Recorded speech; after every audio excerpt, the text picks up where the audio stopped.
So your side hustle finally is taking off. However, you're not 100% sure if you're going to be able to support yourself and your family at the current pace. So when should you quit your job to work and focus on your business? G'day guys, Ron here from ronaldosborne.org, where I help entrepreneurs and business owners like yourself achieve their version of success. Today, what I'm going to discuss is when should you quit your job to focus on your business. Let's jump into it. Let's discuss a couple of the reasons why you may not want to quit your current job to move into your business full time. As a business coach, honestly, this is one of those questions that I get a lot of the time. I have people reach out to me quite often and say, hey, I'm at this level with my business. However, I've got a good job. I've got something that's very comfortable and it pays the bills. Do I take the leap? When do I know the time is right? So let me explain a couple of things on when you should take that leap. I mainly find that a lot of people are actually concerned about taking that leap into business simply because of fear. If they do have that comfortable job, it is quite intimidating making that leap from being your comfortable employee into someone that has to make all of the decisions and be very decisive about the path to move forward. It can be very nerve-wracking, and I find that that is the number one reason why a lot of my clients hold back, and potential clients, just questions that I get, they hold back from launching their business and focusing on that full time. So in this video, I'm going to give you a ton of tips and tricks that will help you overcome that fear and clearly articulate if it's the right time for you to quit your job and focus on your business. Let's do it. When you're considering when you should quit your job to focus on your business, you must understand your risk tolerance. So what is risk tolerance? Well, essentially risk tolerance is, as it sounds, how comfortable are you with risk? Are you someone that has an appetite for more risk if the reward will be higher? Or do you like to risk a little bit even though you might gain a little return? So we have to discern that and figure out, hey, are you high threshold for risk or are you low threshold for risk? Vitally important. Now, if you're a single mother, your risk tolerance will probably be a lot lower than an 18-year-old bloke living at home with mum and dad. He's going to be able to risk a lot more than what you can. That's why it's vitally important to determine what level of risk you are completely and utterly comfortable with. Now, you might be asking me, Ronald, how do I determine what level my risk tolerance is? Now, there's a couple of great tools out there on the internet that you can utilize to determine your risk mathematically, or you can ask yourself a couple of simple questions that I love to start asking those individuals when they present this question to me. The first thing to ask yourself is consider what would happen if everything went right. What would that do to your family? What would it do to you? What would it mean to you? Is it that big house you've always dreamed of, the nice car, the vacation home, kids going to a great school? Is that what you want? Is that what the best outcome would be? Do you want to get on Joe Rogan? That type of stuff. Is that what the best outcome would be if you succeeded in this business? Now you need to ask yourself, what's the worst possible scenario that you could find yourself in if you pursue this and fail? Will it mean that you end up homeless? Will it mean that you're not able to feed the kids yourself? You'll have to go back and live with mum and dad when perhaps you're a lot older. These are the worst case scenarios, and the reason that you approach it with the good and the bad is you start to gauge what's really, really important to you. That's why you analyze those two things, because now you're able to ascertain what's actually important to you. Now, if you see that going on the Joe Rogan podcast is a massive benefit and that's where you want to be, and you're willing to risk it all to achieve that dream, then your risk tolerance would be a lot higher. However, if you're over on the other side and you're sitting there going, if I fail, this will mean that we become homeless. This will mean that I cannot feed the kids. We're going to struggle. Then your risk tolerance will be a lot lower than that 18-year-old bloke that's happy to go back and live with mum and dad if he doesn't end up on JRE. So let's say you are in that camp of higher risk tolerance. Take that leap. You're almost there. Why not give it a crack? You have that courage. Go after it. If you answer that question for yourself and you sit there and say, hey, this is awesome. The worst thing that happens is I go back and live with mum and dad.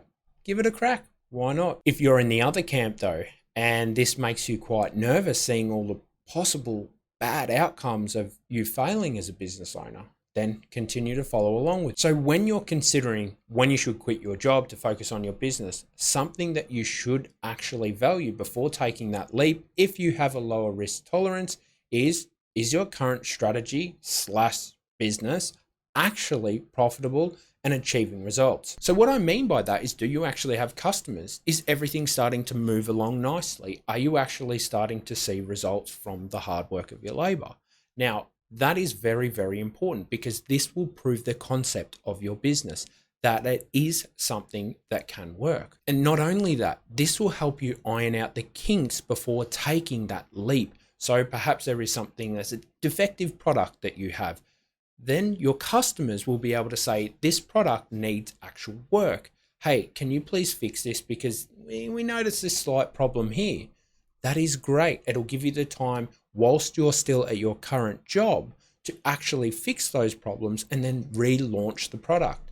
That is something you should always look at when you are considering when to quit your job and to focus on your business. So now that we've done that, let's look at a break-even analysis. Whatever you do, before you quit your job and focus on your business, make sure that you perform a break-even analysis. Even if you're that guy that is comfortable with all of that risk, a break-even analysis can be the thing that saves you. So what is a break-even analysis? Essentially, a break-even analysis is actually a simple calculation of combining all of your expenses to give you a number to determine that, hey, if I have this many bills to pay, which equates to, let's say, $2,000 a month, I need to make $2,000 a month to pay all of those bills so I can continue to function in my business, so they don't close the doors on my shop. You need to be extremely vigilant with this analysis, because this analysis will determine perhaps if you leave your job or you don't. So be very vigilant with a break-even analysis. When you are performing this analysis, make sure that you look for the exact dollar amount. I can't stress this enough. I have a lot of my clients that will come to me and say, Ronald, I need $15,000 a month to operate the business. That's my break-even point. I've done the calculations myself. But when we look through their financial statements, we find out that there's something like the rent that they thought they were paying has actually increased, and that hasn't been documented. The fees, or perhaps the city fees, have increased. This hasn't been documented in the break-even analysis. Now that can cost you. That's why it's vitally important that you make sure that you go through, look at your financial statements and determine it. Hey, okay, I'm saying that in my break-even analysis, this cost me $500 a month, but in my financial statements, it's saying $550. You need to factor that in. Whenever doing a break-even analysis, make sure that you double check the numbers. In fact, when I'm performing a break-even analysis, especially with a new client, what I like doing is being quite generous with those numbers. So back to an example of, let's just say you've just bought a building, a small building in a rural town, and you're operating your business out of that. Now your interest rates are set at, let's just say, 3%. And that's what you've factored in, that your repayments are going to be set at. Now, in these current circumstances that we find ourselves in, interest rates are increasing. So what would that do to your break-even analysis?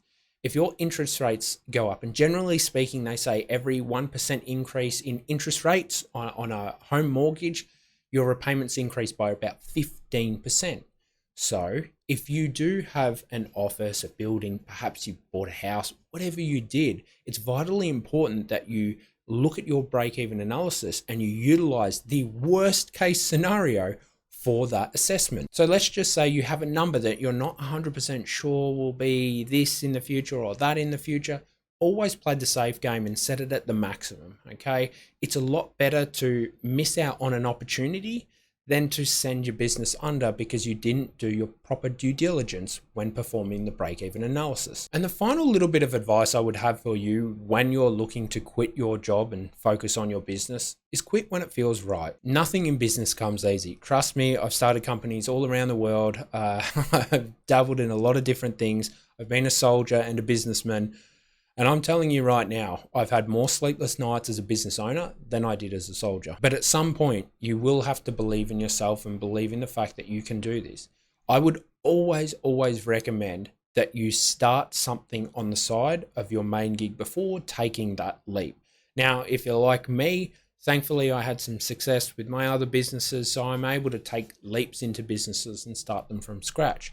However, if you are working a job and you really don't know when you should quit your job to focus on your business, it is vitally important that you actually set something up on the side you nurture it, you work on it, you see how it progresses.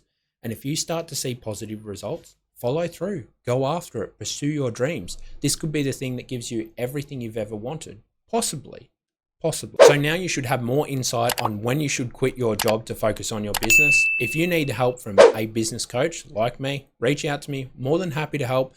Mention anything down in the comments below. I'll get back to you, and I look forward to seeing you around again. Have a lovely day. Cheers.